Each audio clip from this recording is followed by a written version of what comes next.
అదే RTV app వార్తల్ని క్షణాల్లో చదివే అవకాశం ఉంటుంది. ఒక న్యూస్ పేపర్, ఒక టెలివిజన్ ఛానల్ మీ చేతుల్లో ఎప్పుడూ ఉంటాయి.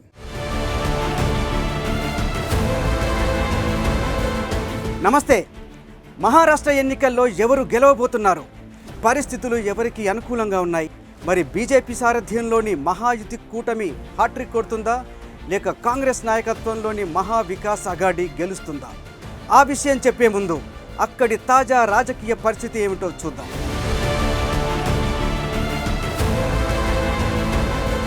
రెండు 288 స్థానాలున్న మహారాష్ట్ర అసెంబ్లీకి పోలింగ్ జరుగుతోంది.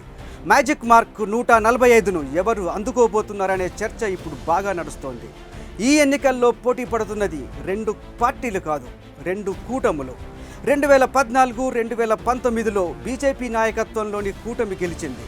ఇప్పుడు మహాయుతి కూటమిలోని బీజేపీ 149 స్థానాల్లో, ఏకనాథ్ షిండే వర్గానికి చెందిన శివసేన 81 స్థానాల్లో, అజిత్ పవార్ వర్గానికి చెందిన నేషనలిస్ట్ కాంగ్రెస్ 59 సీట్లలో పోటీ చేస్తున్నాయి. ఇక మహావికాస్ అఘాడీలో కాంగ్రెస్ 102, ఉద్ధవ్ ఠాక్రే శివసేన 95, శరద్ పవార్ ఎన్సీపీ 86 స్థానాల్లో పోటీ పడుతున్నాయి. రాజ్ ఠాక్రేకు చెందిన మహారాష్ట్ర నవనిర్మాణ సేన 125 సీట్లకు, వంచిత్ బహుజన అఘాడీ 67 సీట్లు, బహుజన సమాజ్ పార్టీ 237 సీట్లలో, ఆజాద్ సమాజ్ పార్టీ 26 సీట్లు అండ్ ఎంఐఎం 19 సీట్లకు పోటీ చేస్తున్నాయి. ఇవి కాకుండా మరికొన్ని చిన్న పార్టీలు కూడా పోటీలో ఉన్నాయి. మరి అక్కడ పార్టీలు ఇచ్చిన హామీలేంటి, ప్రచార తీరు ఎలా జరిగింది, ఏ అంశాలు ఎన్నికల్లో ప్రభావం చూపించబోతున్నాయి చూద్దాం రండి.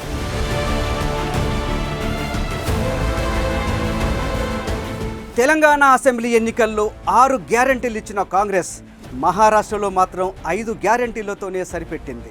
మహాలక్ష్మి పథకం కింద మహిళలకు నెలకు 3,000, బస్సుల్లో ఉచిత ప్రయాణం, 500 రూపాయలకే గ్యాస్ సిలిండర్, 3 లక్షల వరకు రైతులకు రుణమాఫీ, కులగణన, రిజర్వేషన్ల పరిమితి 50% పైగా పెంపు, డిగ్రీ డిప్లొమా చేసిన నిరుద్యోగులకు నెలకు 4,000 రూపాయల నిరుద్యోగ భృతి హామీ ఇచ్చింది. ఇక బీజేపీ నాయకత్వంలోని మహాయుతి మేనిఫెస్టోలో మహిళలకు ప్రతి నెల 2,100 రూపాయల ఆర్థిక సహాయం, పోలీస్ శాఖలోకి 25,000 మంది మహిళల రిక్రూట్మెంట్, రైతులకు రుణమాఫీ, నెలకు 2,100 రూపాయల వృద్ధాప్య పెన్షన్, 25 లక్షల మందికి ఉపాధి, 10 లక్షల మంది విద్యార్థులకు నెలకు 10,000 రూపాయల స్కాలర్షిప్, అలాగే అంగన్వాడీ ఆశా వర్కర్లకు నెలకు 15,000 జీతం, కరెంటు బిల్లులో 30% రాయితీ, అక్షయ్ అన్న యోజన కింద తక్కువ ఆదాయ వర్గాలకు ప్రతి నెల ఉచిత రేషన్ ఇస్తామని చెప్పి హామీ ఇవ్వడం జరిగింది.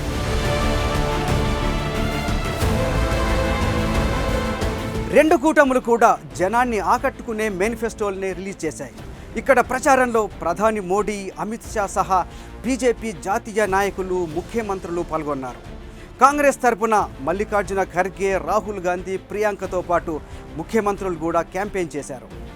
అనారోగ్యం కారణంగా సోనియా గాంధీ మాత్రం ఈ ప్రచారానికి దూరంగా ఉన్నారు. ఇక తెలుగు ఓటర్లు 20 లక్షల పైనే ఉన్నారు మహారాష్ట్రలో. వీరిలో మెజారిటీ తెలంగాణ వాసులు. అందుకే తెలంగాణ నుంచి రేవంత్ రెడ్డి సహా సీనియర్ నాయకులు, అటు కేంద్ర మంత్రి కిషన్ రెడ్డి ప్రచారం చేశారు. AP deputy CM Pawan Kalyan కూడా బీజేపీ కూటమి కోసం రోడ్డు షోలు, బహిరంగ సభల్లో పాల్గొన్నారు. తెలంగాణ ప్రజలకు తన గుండెల్లో ప్రత్యేక స్థానం ఉందని పదే పదే చెప్పారు పవన్ కళ్యాణ్. తెలంగాణలో అమలవుతున్న 6 గ్యారంటీలను కాంగ్రెస్ బాగా ప్రచారం చేసింది. ఇక్కడ బర్నింగ్ టాపిక్గా ఉన్న మూసీ రివర్ ఫ్రంట్ కూడా ఇక్కడ మార్మోగింది. ఇక మహారాష్ట్ర ఎన్నికల్లో ఏ కూటమికి గెలిచే ఛాన్స్ ఉందంటే ఇక్కడ పెద్ద పార్టీల భవిష్యత్తును చిన్న పార్టీలు నిర్ణయించబోతున్నాయి.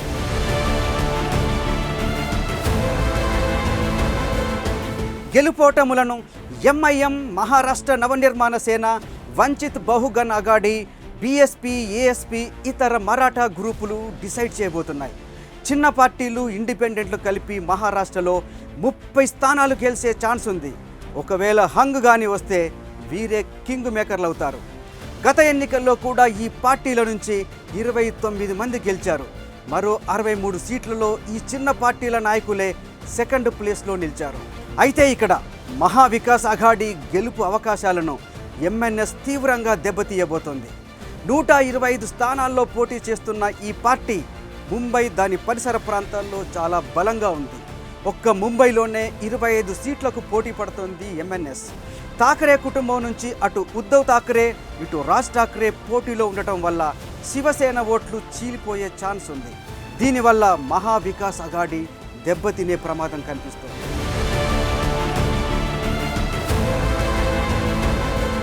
ఇక ఎంఐఎం, హైదరాబాద్ ప్రధాన కేంద్రంగా ఉన్న ఎంఐఎం కాంగ్రెస్ దాని మిత్రపక్షాల ఓట్లను చీల్చి బీజేపీ గెలుపును ఖాయం చేసేలా కనిపిస్తోంది. ఆ పార్టీ 19 సీట్లలో పోటీ చేస్తోంది. బీజేపీకి వ్యతిరేకంగా ముస్లింలు తమకే ఓటు వేస్తారని కాంగ్రెస్ ఆశతో ఉంటే ఆ ఓట్లను ఎంఐఎం తన్నుకుపోయే ప్రమాదం కనిపిస్తోంది. ఇక కాంగ్రెస్ పార్టీకి మరో ప్రమాదం వంచిత్ బహుజన్ అఘాడీతో పొంచి ఉంది. ఇది చిన్న పార్టీల కూటమి. బాబాసాహెబ్ అంబేద్కర్ మనవడు ప్రకాష్ అంబేద్కర్ సారథ్యం వహిస్తున్న కూటమిది. దీనికి దళితులు, బౌద్ధ దళితులు, ఇతర అణగారిన వర్గాలతో పాటు ముస్లింల నుంచి మంచి ఆదరణ ఉంది. మహారాష్ట్ర జనాభాలో దళితులు 14%, బౌద్ధ దళితులు 7%, ముస్లింలు 12% ఉన్నారు. 2019 అసెంబ్లీ ఎన్నికల్లో ఈ కూటమికి 7% ఓట్లు వచ్చాయి. ఈ కూటమి చీల్చేవి కూడా స్పష్టంగా కనిపిస్తోంది కాంగ్రెస్ ఓట్లే. ఎందుకంటే కులగణన, రిజర్వేషన్ల పెంపు, దళితుల రక్షణ, రాజ్యాంగ పరిరక్షణ నినాదాల ద్వారా దళితులు, అణగారిన వర్గాలు, ముస్లింల ఓట్లపైనే కాంగ్రెస్ ఆశలు పెట్టుకుంది. కానీ ఈ బీబీఏ ఆ ఆశలకు గండి కొట్టబోతోంది. కాంగ్రెస్ కూటమికి మరో ప్రమాదం బహుజన సమాజ్ పార్టీ, అలాగే ఆజాద్ సమాజ్ పార్టీ నుంచి ఎదురవుతోంది. దళిత బహుజనులకు ప్రాతినిధ్యం వహిస్తున్న ఈ పార్టీలు కాంగ్రెస్ విజయావకాశాలను భారీగా దెబ్బ కొట్టబోతున్నాయి.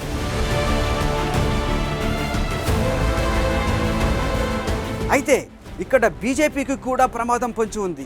అది ఎవరి ద్వారా? మరాఠా ఉద్యమ నేత మనోజ్ జరంగే పాటిల్ నుంచి ఈ ప్రమాదం పొంచి ఉంది. ఆయన ప్రభావం ఎన్నికల్లో తీవ్రంగా ఉండబోతోంది. 30% మరాఠా జనాభా ఉన్న మహారాష్ట్రలో మెజారిటీ మద్దతు ఆయనకే ఉంది. ఎన్నికల బరిలో దిగిన పాటిల్ ఆఖరి నిమిషంలో పోటీ నుంచి తప్పుకున్నారు. ఈ మరాఠా నాయకుడు మరాఠ్వాడాతో పాటు విదర్భ, పశ్చిమ మహారాష్ట్రలో కూడా మహాయుతి అవకాశాలను దెబ్బతీసే ప్రమాదం ఉంది. 10 ఏళ్ళు అధికారంలో ఉన్న బీజేపీ కూటమి తమకు రిజర్వేషన్లు కల్పించలేదన్న కోపం మరాఠాల్లో ఉంది. ఇక ఈ ఎన్నికలు శివసేన వ్యవస్థాపకుడు బాలాసాహెబ్ ఠాకరే వారసుడెవరో తేల్చబోతుంది. 2019లో ఒక్కటిగా పోటీ చేసిన శివసేనను ఏకనాథ్ షిండే చీల్చి అజిత్ పవార్ ఎన్సీపీ సహాయంతో సీఎం అయ్యారు. శివసేన గుర్తు బాణం, విల్లు కూడా ఏకనాథ్ షిండే వర్గానికే రావటం ఆయనకు ప్లస్గా మారింది.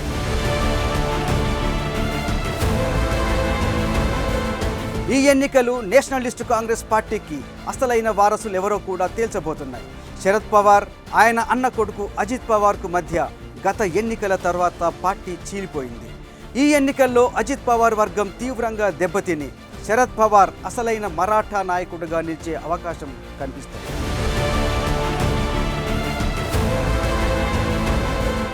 ఇక మరాఠాల ఓట్లపైనే మహా వికాస్ అఘాడీ ఆశలు పెట్టుకుంది. ఈ ఓట్లను కూడా చీల్చేందుకు బీజేపీ ప్రయత్నిస్తోంది. కుల సమీకరణలను మార్చి లబ్ధి పొందటంలో హర్యానాలో సక్సెస్ అయిన బీజేపీ అదే సూత్రాన్ని మహారాష్ట్రలో కూడా అమలు చేస్తోంది. అయితే 10 ఏళ్ల ప్రభుత్వ వ్యతిరేకత కాంగ్రెస్కు కలిసి వచ్చే అవకాశం ఉంది. ఇక ఉద్ధవ్ ఠాకరే, శరద్ పవార్ పార్టీలను ఏకనాథ్ షిండే, అజిత్ పవార్ చీల్చడం వల్ల వారికి ప్రజల సానుభూతి దొరికే ఛాన్స్ ఉంది. దీనివల్ల విజయం 2 కూటముల మధ్య దోబూచులాడుతోంది.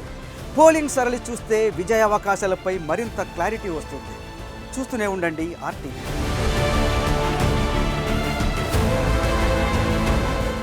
మరిన్ని వీడియోస్ కోసం ఛానల్ ని సబ్స్క్రైబ్ చేయండి. లేటెస్ట్ అప్డేట్స్ కోసం వాట్సాప్ ఛానల్ ని ఫాలో చేయండి. అండ్ లింక్ డిస్క్రిప్షన్ లో ఉంది.